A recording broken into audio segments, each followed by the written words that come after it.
After you'd recovered from the surgery, what was the next step? Well, the next step was treatment options, and the oncologists came to see me. This was after the tumour had been removed, and the pathology guys had had a chance to look at the tissue, and they basically concluded that it was a glioblastoma multiforme, which is the nasty brain tumours, the really malignant adult tumour.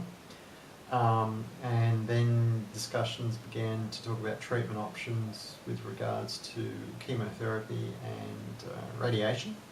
So I decided then that I'd need at least 2 weeks to go away, review the literature on it as best I could, and come back to them with a decision.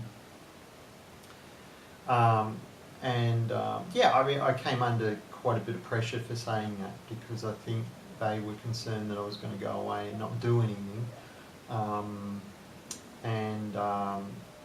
you know, I could potentially lose 2 weeks, and I was told that, you know, other patients had done that and the tumours had regrown and that kind of thing. So I said, well, okay, that's fine, but I've got to be able to make some kind of an informed decision as to what I'm going to do. So I need time to read and go away and think.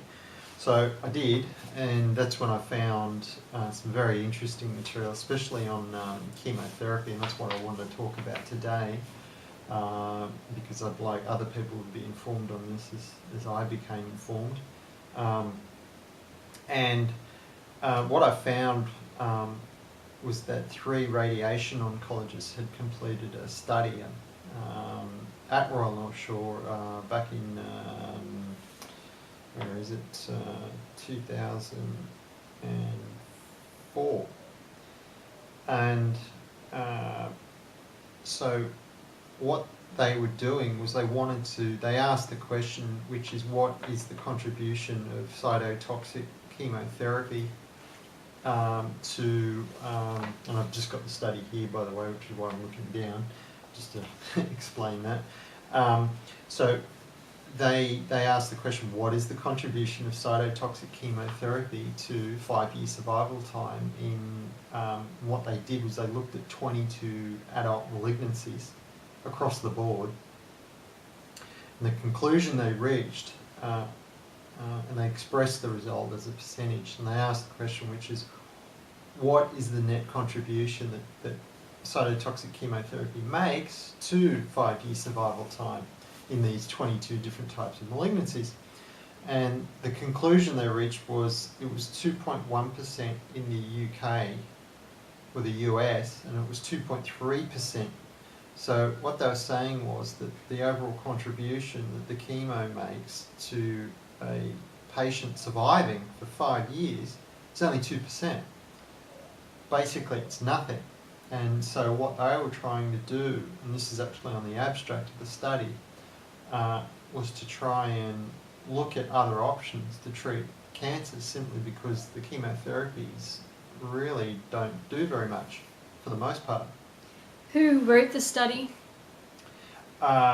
The study was completed by 3 radiation oncologists, Drs. Ward, Drs. Chow, I think there was a Dr.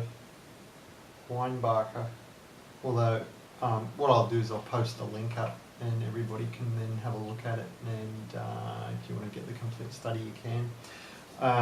But more interestingly, I found another group of work that was done all the way back in 1990 by Dr. Ulrich Abel, and he was a graduate mathematician. He had a PhD in epidemiology, and he was also a graduate mathematician. So I'm not going to question the guy's qualifications to analyse the statistics around chemotherapy. Anyway, he looked at this problem, and he basically came to the conclusion that the results were just terrible. He literally said that that since, well, from 1990, which is when he was working on the problem, through to 1970, or going into the 1970s, that basically there'd been no improvement whatsoever in treatment outcomes in terms of eliminating malignancies. And this is in every malignancy type that he was looking at, that there was no statistically significant improvement in anything.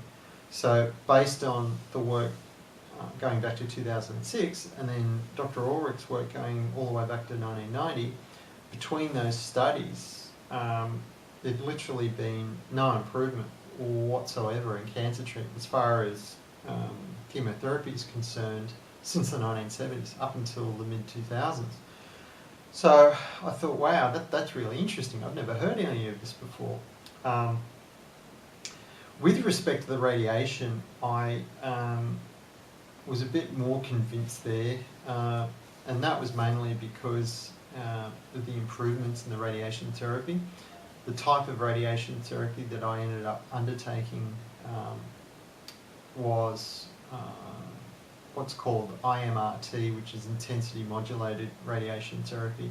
And I mean, essentially all it is a very well directed radiation beam. They can control depth as to how far they're going to go into tissue areas, and the accuracy of the radiation has come a long way since the 1980s.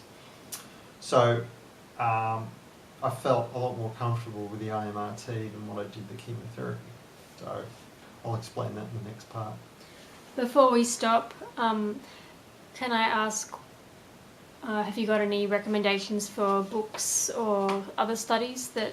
Yeah, I may be useful? want to cover that in another section. Yeah. Okay. So yeah, we'll get to